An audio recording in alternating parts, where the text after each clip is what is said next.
over the decades, I've gone deeper and deeper and deeper in the rabbit hole. And the deeper you go, the simpler it gets. Because higher up the rabbit hole, everything's moving, organizations, people, networks, and then you go a bit lower. And you move into, the wider perspective of it all. What's behind all this manipulation? What's behind, even more, what is this place? Who are we? Where are we? Why are we here? And you keep going deeper. And you come into the non-human element of it all and what have you. But then you hit the point where it all comes out of. And it's real simple.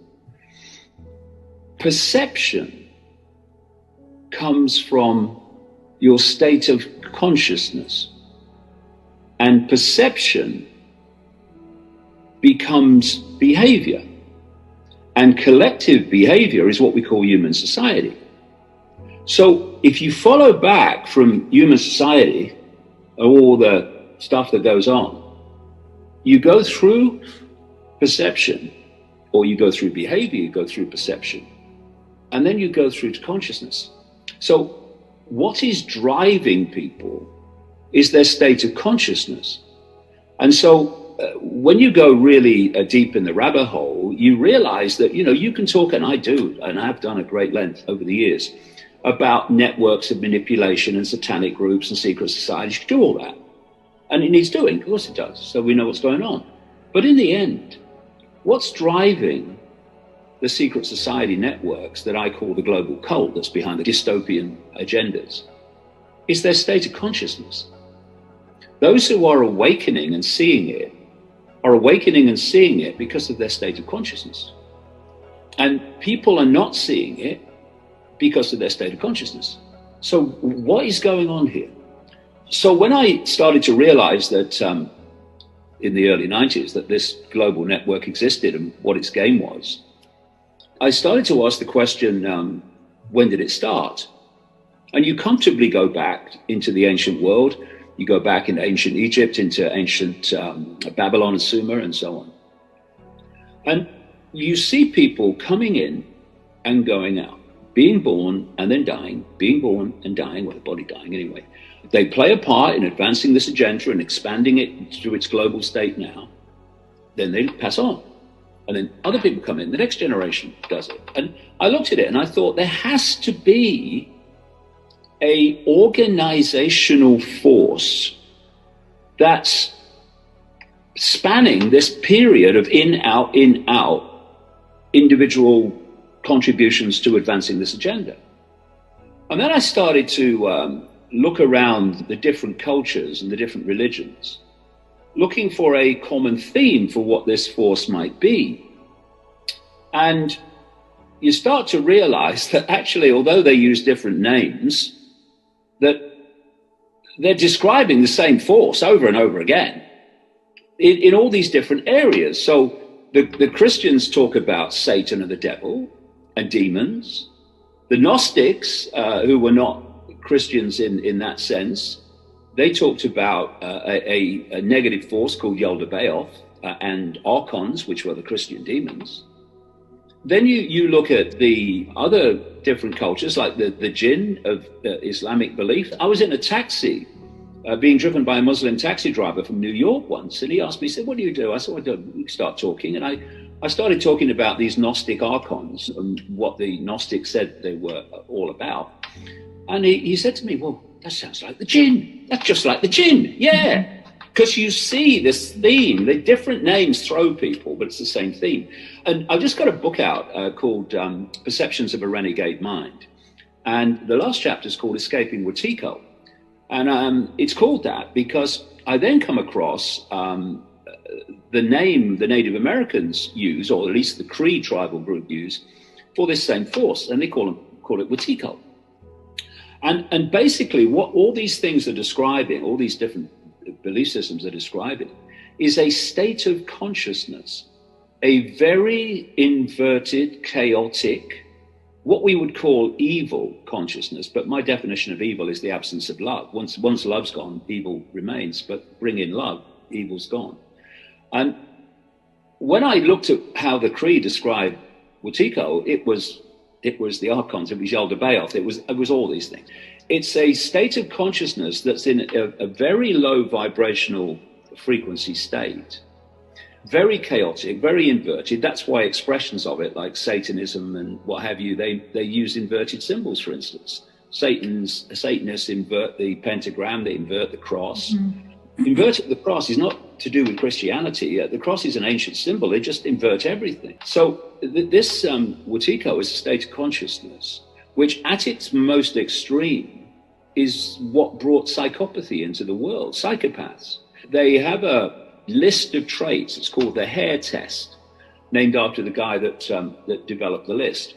A list of traits which, if you have enough of them, you are officially designated a psychopath. Now, it's psychopaths, super psychopaths actually, that are driving the hoax and are driving the dystopia and the fascism globally. And the major traits of psychopaths is, number one, lack of empathy.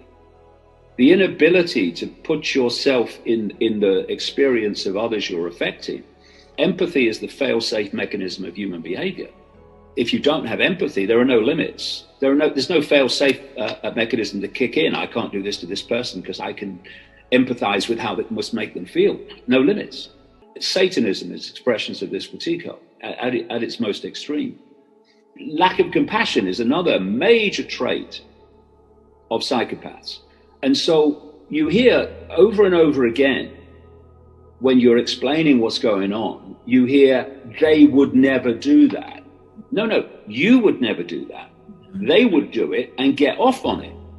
And it's understanding the scale of, well, evil inversion of life that we're dealing with, to grasp actually that they would do that, and they are doing that. But Wetiko is more than that. One of the great traits of psychopaths is they'll lie for as much as necessary to get what they want. There's no shame or embarrassment in lying. You lie. Why do you lie? Because I get what I want. I mean, I worked in the mainstream media for years at the BBC, on newspapers and radio stations back in the 70s and 80s. And it was always corrupt. But you look at this global media coordinated lying on a scale that I don't think we've ever seen before. And so that's a trait of Wetiko. This ability or feeling it's okay to lie by the minute and the hour in terms of the global media, to what? To promote the agendas of the psychopaths, the super Wetiko. And then you come down to the general population. You've got this great number of people who have lost the ability, if they ever had it, to process information into a conclusion. See, what people in control of their own minds do is they take information and they filter it and process it into a conclusion. What great chunks of the population do today is take the information as a conclusion. So when the governments make a statement or the media say this is what's going on, then that is not information to be processed. That is a conclusion to be absorbed. And you'll see this, we see it all the time, where someone will say, I'll tell you what I think's going on. This is my opinion. And what comes out of their mouth is the official story, almost word for word, which they have processed into the illusion of their own opinion and their own conclusion. Now, these are all traits of Wetiko. And how does this work? Wetiko is, and this is all part of how do we get out of here? Wetiko is a band of frequency. It's a very low, dense band of frequency, which resonates to the frequencies of fear and all the emotional, low vibration emotional states around fear, anxiety, depression, resentment, all these low vibrational emotional states. every thought and every emotion that we feel and we think goes out as a frequency. You know, fear is a dense, low, slow frequency. When people are in fear and anxiety, they say, oh, I feel so heavy today. Yes, because that's what those low, slow frequencies do to your energetic field. When people feel joy and love, they say, oh, I feel so light today. Yeah, because they're fast frequencies and fast wavelengths. So therefore, they impact upon your field in a completely different way. So the point of Wetiko is to draw human consciousness into low vibrational states so that attachment, that assimilation can take place. And once it does, and the COVID era has, of course, created enormous amounts of fear and trauma with relation to it. I mean, the trauma that this COVID era has created, you know, people just screaming if someone gets too close to them in a supermarket aisle. Wetiko is not going to influence those that it attaches to make them think about questioning anything, about questioning what they're told. That's the last thing it wants. So people simply stop processing information. They become like a software program. They just take downloads from statements and what have you, and it becomes their reality. So awakening people, what's the difference? It's their state of frequency. If your heart is open to any extent, if your mind is open to any extent, then you are operating on a frequency that's beyond the Wetiko frequency. And what we're seeing is this incredibly blatant, it's always been there, but now more blatant than ever, this division between what I would call the Wetiko and those that are awakening to beyond its frequency boundary, its frequency layer.